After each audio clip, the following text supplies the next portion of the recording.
Hello there, this is Oscar from Tercio Gaming, and this time I'm going to show you the Orc elites for Dawn of War 3. So first up is Zap Noggin, weird boy, Zap Noggin, and he's a caster elite. He's like a small wizard guy, and let's check out his mastery skin. You get some face paint and a cool top hat, which is nice. Makes him stylish. Okay, so his default doctrine is when he's deployed, looters can teleport to the nearest owned WAG tower. So that is pretty sweet if you want to do some hit and run tactics. As for his second doctrine, the Death Dread creates a barrier of extra bits around itself, absorbs shots in a circle. So the Death Dread would create a special shield that absorbs projectiles. His Q ability is Scrap Blast.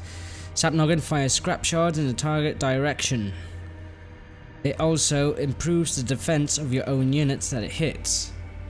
So it's a double effect ability.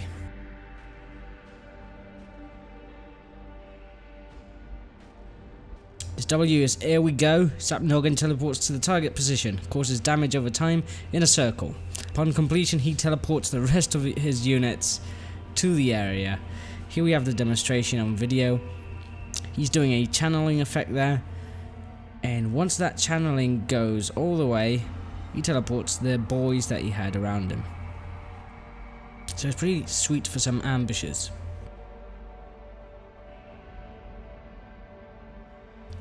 The ability is Fist of Gork. He consumes a charge of scrap shield to manifest a giant fist at the target position, causes damage, stun, and immobilize in a circle. Here we're going to check the effect itself. You do have to spend a charge of his shield scrap ability. Scrap shield activate to enable auto collection of nearby scrap. Each charge increases his shield and the range of scrap blast. So you pick up scrap and you also use it to spend on the abilities. So he's all about he's a support elite, and he also is about collecting scrap, which is neato. So he's a good option for 3 elite points actually. I really liked him. So the next option here is War Boss Gorguts, and he's looking pretty sweet in that yellow armor right there. Let's check his elite skin.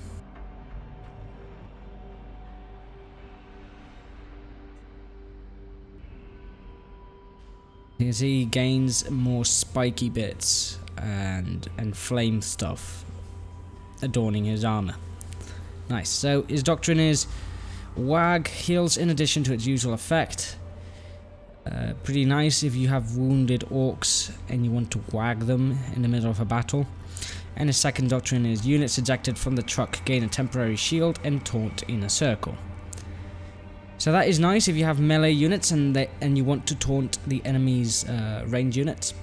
As for his Q, it's Grappling Claw. He fires his claw and jumps to the target position, causes damage and a taunt in a circle. Here we can see the video demonstration. So it's pretty nice if you want to reach other places, like for example here he just climbed a cliff without having to surround it. And of course it's nice for when you want to attack enemy units. It causes aggro and they have to attack you. It's W.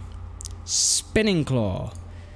Gorguts extends his claw, spinning around and absorbing shots. Causes damage over time and slow in a circle. Gorguts is slow and cannot melee while active. Enables the Wrecking Claw ability. Gorguts slams his spinning claw to the ground. Causes taunt, damage, knocked back towards the target position in a circle. So when you activate this ability, Gorguts starts spinning his claw around him, and whilst he's spinning this claw, all the enemy bullets are absorbed in that whirlwind. It also damages while he's doing that if you're touching enemy units.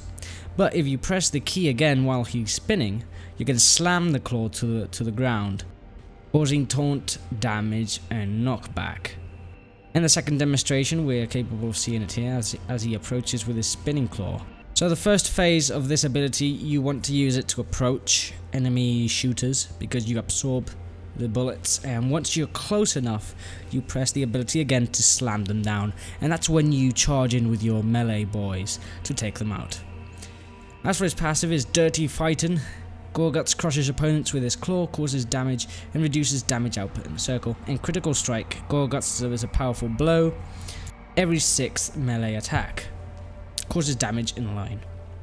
That's the War Boss Gorguts. He's pretty neat as well. He's pretty useful.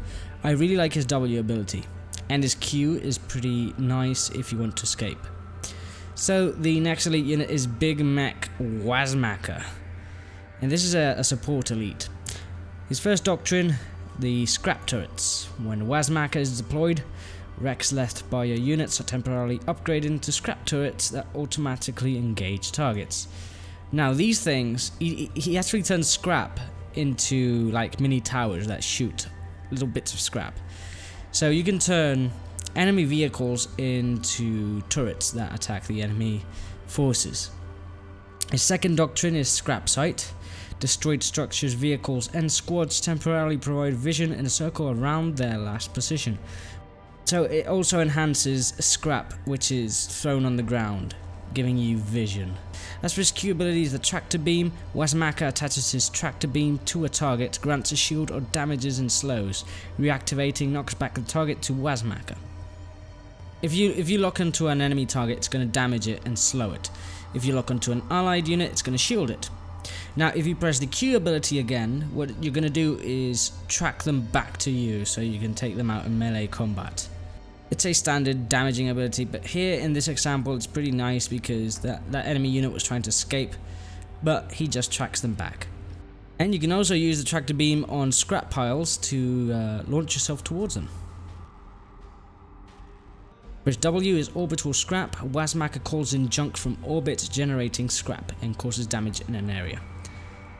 So this is extremely useful, especially when you want to position a scrap in a certain location in preparation for your doctrine where you can convert it into a turret. You can actually call on down this ability strategically to improve your units and to gain more turrets. And here's the Scrap Turrets ability. Pressing this turns the scrap into mini towers that shoot against the enemy units. They don't do a lot of damage, but it's always a nice support to have. I'm not really a big fan of Huas Makka. Oh, and I forgot about his mastery skin, hold on. So as I was saying, I'm not a very big fan of him. I don't think he's that useful compared to Gorguts or to weird boy Zap Noggin. But yeah, he's an option there. So the next elite unit is the Mad Dread, which is a big tanky elite unit, looking menacing, looking awesome, has a drill. Let's see the mastery skin. Yep, looking even more menacing with orange bits. Oh yes, it's creepy. As for his doctrine, when the Mad Dread is deployed, the buff duration of the WAG is increased. And his second doctrine, the Killer Cans gain a shield when they have a full load of rockets and increased speed when they have none. So it actually buffs up your Killer Cans. It's used in conjunction with them. His Q is Tunnel. The Mad Dread digs a tunnel between himself and the target position. Allies can right click on either side to teleport to the opposite end. This is a very situational ability. You can use it to ambush enemy units like we're seeing here in the video, causes knockback. And you could, if you had your army behind you could right click on the tunnel and they would immediately teleport to the end of the tunnel. And here we're using it as a escape method. So we're being ambushed, we right click with our army on the tunnel and they escape to the other side. Brilliant. Very, very cool ability. That's his only activated ability, but he does have certain passives. He has Loot. The Mad Dread heals when he passes over scrap, and it's disabled while Rampage is active. And we have Rampage. Instead of dying, the Mad Dread goes on a rampage. He gains a shield and generates Fury for doing damage. Reaching max Fury heals him. If the shield breaks, he dies. So essentially when his health goes down, he goes into a crazy mode where he doesn't die, he gains a shield, and you generate Fury doing damage. If you increase the fury all the way up, then he heals and it's like you recover him. Then we have Cleave. The Mad Dread attacks wildly, damaging in a cone area, which is a passive. And then we have Critical Strike. Every 6 melee attack is a devastating blow, damaging in a circular area.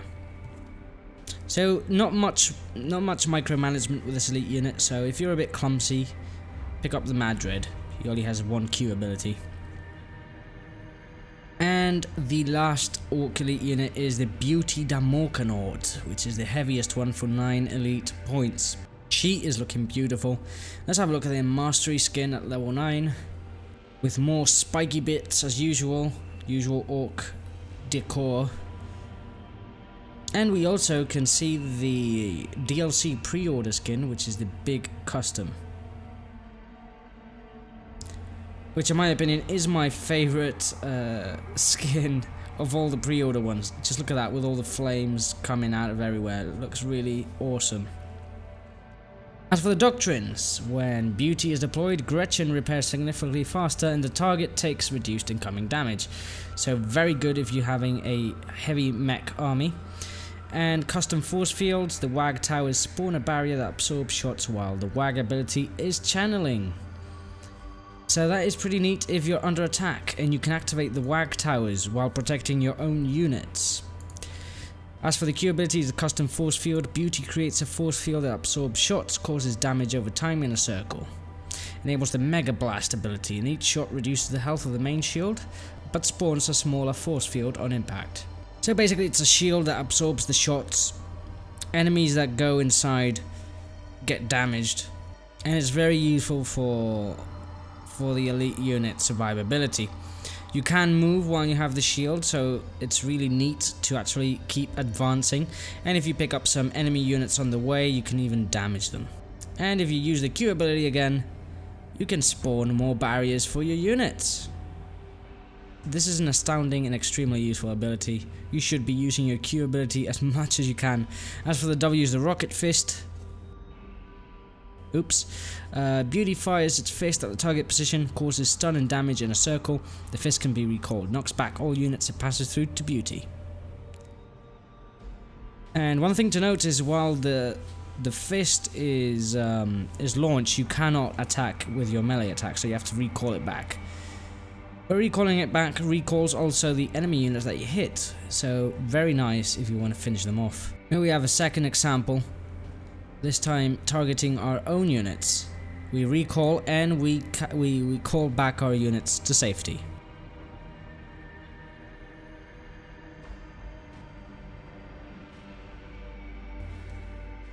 So also very useful, defensive ability and offensive ability. And the E is for each charge it has, Beauty summons a squad of Gretchen to repair itself, causing healing over time. So it's an auto repair button. You call in your Gretchens, they repair you, and they make Beauty the Morkanaut feel that much better. Also to note is that Beauty the Morkanaut is a reinforcement point for your squads, acting like a truck. So it's also a very good frontline unit in that regard. So that is all of the Orc units, in the beta at least, and I really enjoy the Orc gameplay, and except for Huas Makka, which is the middle elite there, I don't really enjoy him. I like to use Gorguts in his place, having 2 early elite units that can help out, and having Beauty the Morkanaut as the ultimate elite at the end in case I need heavier power. So I hope you enjoyed the video. There's very little time left for the Dawn of War 3 release, and I'll see you later.